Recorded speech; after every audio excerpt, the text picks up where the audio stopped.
Ptolomeo, la historia de cómo se compra un reino. En el año 323 a.C., dentro de los muros del antiguo palacio de Nabucodonosor II en Babilonia, el aire era espeso, casi irrespirable, una mezcla del calor polvoriento del desierto y el humo dulzón del incienso. Fue en esa atmósfera sofocante donde cayó la noticia, no como un susurro, sino como el derrumbe de una columna. Alejandro Magno, el conquistador invicto, el hombre que se creía un dios, había muerto. Por un instante, un silencio tenso se apoderó de sus generales, los diádocos. Pero en sus miradas no hubo luto, se cruzaron miradas afiladas, ya no de hermanos de batalla, sino de lobos que miden al resto de la manada ahora que el líder ha caído. Ptolomeo, a diferencia de los otros que dejaban ver su ambición, mantuvo una calma estratégica, su rostro una máscara impenetrable en medio del caos incipiente. En la gran sala del trono, sobre una mesa inmensa, se extendía un mapa del mundo conocido, un pergamino manchado por el sudor y el vino de 1000 campañas. Y sobre él, las manos de los generales se movían como arañas ansiosas, señalando con dedos sudorosos las provincias que reclamaban. Las voces eran altas, cargadas de la arrogancia de hombres que se creían herederos del mundo. Pero Ptolomeo permanecía en silencio, alejado de la disputa. Mientras los demás peleaban por Macedonia o por las ciudades de Grecia, por el prestigio y el corazón simbólico del imperio, sus ojos astutos no miraban el centro del mapa. Miraban el borde, esa franja de tierra verde y fértil, protegida por el desierto y el mar. Que se maten por la gloria y los símbolos del pasado, pensó, con una frialdad que helaba la sangre. Yo me quedo con el granero del Mediterráneo, el tesoro que alimentará los ejércitos del futuro. Yo me quedo con Egipto.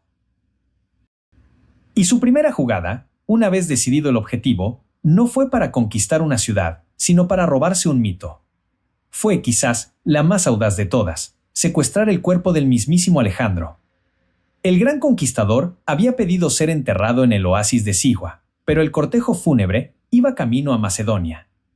Ptolomeo no lo dudó. En el otoño del 321 a.C., interceptó la procesión en Siria con sus tropas y desvió el sarcófago a Menfis. El golpe fue maestro. Quien poseía el cuerpo del héroe se convertía a los ojos del mundo en su legítimo heredero. ¿Y qué fue lo primero que hizo al pisar tierra firme con su nuevo y macabro tesoro? No se dedicó a los desfiles.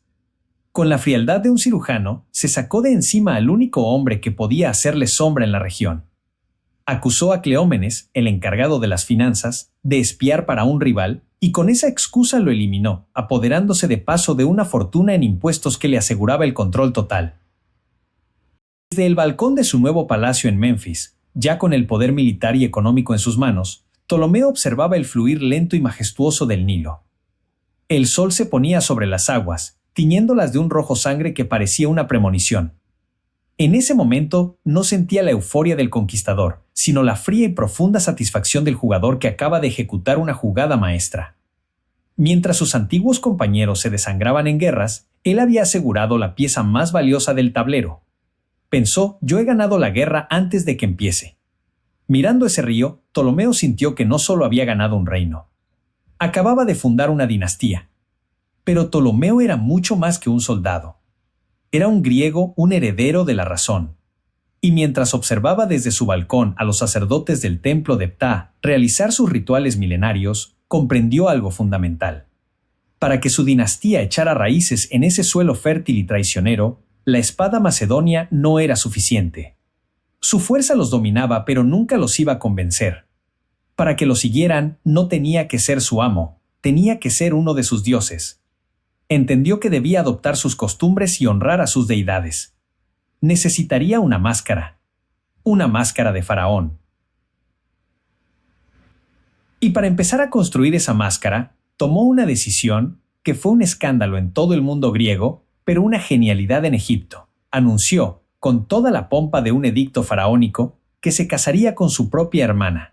Podía imaginarse el escándalo en Atenas, a los filósofos agarrándose la cabeza. Pero su lógica, acá en la tierra del Nilo, era impecable. Los faraones lo hacían para mantener pura la sangre y el poder en casa. Yo soy el faraón. Fin de la discusión. Era un acto que lo anclaba a la tierra que ahora gobernaba, y evitaba que el poder se diluyera en alianzas extranjeras. Su siguiente paso fue todavía más profundo. un acto de ingeniería teológica. En los templos, junto a las figuras de Anubis y Horus, apareció un dios nuevo, Serapis. Un devoto egipcio que entraba al santuario se quedaba parado, con una mezcla de recelo y curiosidad.